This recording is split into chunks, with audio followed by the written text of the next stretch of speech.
La matinale Grand Lille TV avec Adrien Lanois. Et nous sommes le jeudi 10 mars, on est en direct évidemment, c'est la matinale de Grand Lille TV, 7h15. Voici en images, en 7 minutes, l'actualité du jour dans votre métropole lilloise. L'info qui avance avec vous, avec tout d'abord les prévisions météo et de belles prévisions, en l'occurrence aujourd'hui et pour la fin de semaine avec le retour du soleil. Quelques rares nuages de beau temps aujourd'hui, du soleil, du ciel bleu, puis des températures en hausse jusqu'à 10 ou 11 degrés de prévu pour cet après-midi.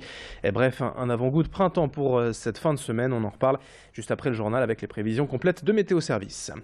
L'info, tout d'abord, à la une ce matin, c'est la reprise progressive du trafic ferroviaire après la journée de grève hier. Le préavis est en effet déposé jusqu'à 8h ce jeudi et la SNCF prévoit donc encore quelques difficultés tout au long de la journée, avec environ un TER sur 3 seulement en circulation aujourd'hui. Une situation de retour à la normale toutefois sur les TGV, TER-GV, Intercité, Thalys et Eurostar. Toutes les infos à retrouver sur le site ter.sncf.com.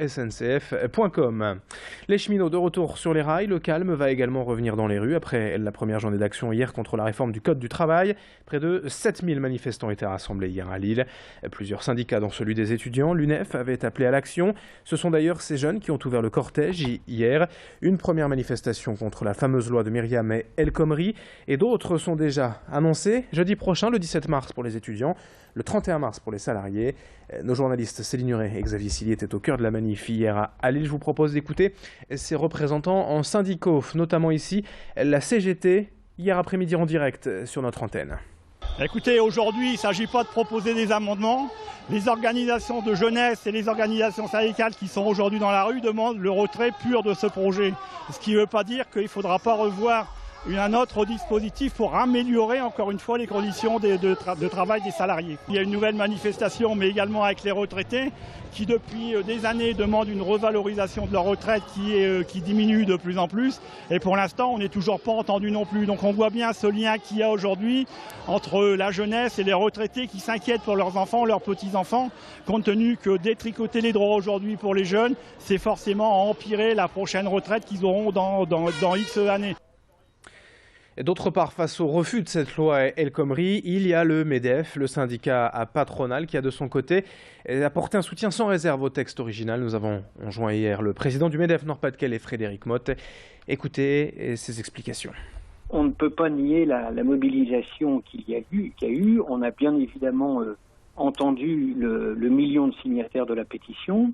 Mais moi, en tant que chef d'entreprise, ce que j'entends aussi, ce sont les 6 millions de Français qui sont sur le bord de la route et qui sont au chômage, et j'entends les milliers de chefs d'entreprise qui n'ont pas de visibilité et de lisibilité, et donc notre taux de chômage en France qui est à 10%, qui est à plus de 13% en Nord-Pas-de-Calais, sont des situations qui sont inacceptables. Pour nous, la plus grande injustice, c'est bien évidemment le chômage. Alors je vous rappelle les prochaines journées d'action déjà annoncées par les syndicats. Jeudi prochain, le 17 mars pour l'UNEF et les étudiants. Le 31 mars, notamment pour la CGT et d'autres syndicats de salariés. On y reviendra. L'actualité aujourd'hui, en direct, en bref, sur Grand Lille TV, c'est cette information hier à Onin, près de Valenciennes. Un enfant de 4 ans a été mordu au visage par un chien de race husky. Un dramatique accident qui se serait produit au domicile familial. Et si l'enfant a été sérieusement blessé, je veux dire, ses jours ne seraient pas en danger. Dans le reste de cette édition, l'information plus légère ce matin avec le cirque Arlette Grus actuellement en représentation sur l'esplanade du Champ de Mars à Lille jusqu'à dimanche. Sachez que la ménagerie a vécu cette semaine une petite aventure. 2 tigres âgés d'à peine 11 mois ont dû être transportés dans une clinique vétérinaire de Marc-en-Barœul. Maca et Vera souffrent tous deux de carences en calcium et sont donc allés passer toutes sortes de tests et d'examens. Il a fallu évidemment endormir les 2 jeunes tigres et prendre toutes les précautions nécessaires pour les 2 vétérinaires en charge. Il s'agit évidemment de 2 patients exceptionnels, mais finalement pas si différents des chats domestiques qu'ils peuvent avoir à traiter au quotidien. De grands félins que nous explique et que nous présente surtout le vétérinaire au micro de Louis Caillé. Globalement, le tigre se rapproche énormément du chat en termes de besoins nutritionnels. Ceci dit, la masse musculaire développée et la puissance changent significativement la donne. En termes métaboliques, on est sur la prise en charge d'un félin de grand gabarit et les principes de base en fait, de la médecine féline s'appliquent.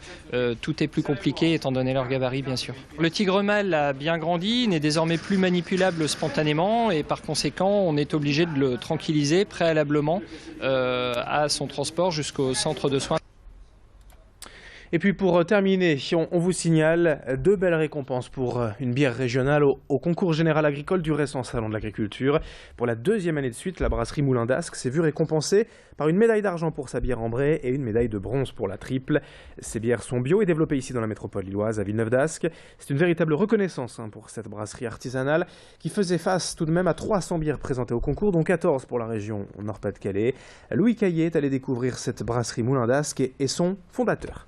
La région, effectivement, on n'est pas nombreux. D'ailleurs, on est les seuls qui fassions réellement du 100% bio. Il y a beaucoup de brasseurs qui, effectivement, voient le marché qui est plutôt porteur sur le bio et donc décident de faire du conventionnel et de faire du bio.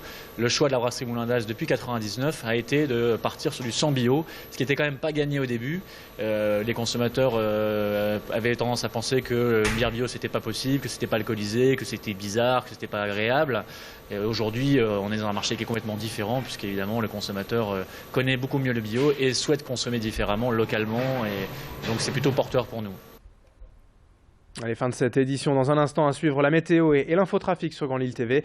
7h21 en direct. Très bon réveil à toutes et à tous et très belle journée.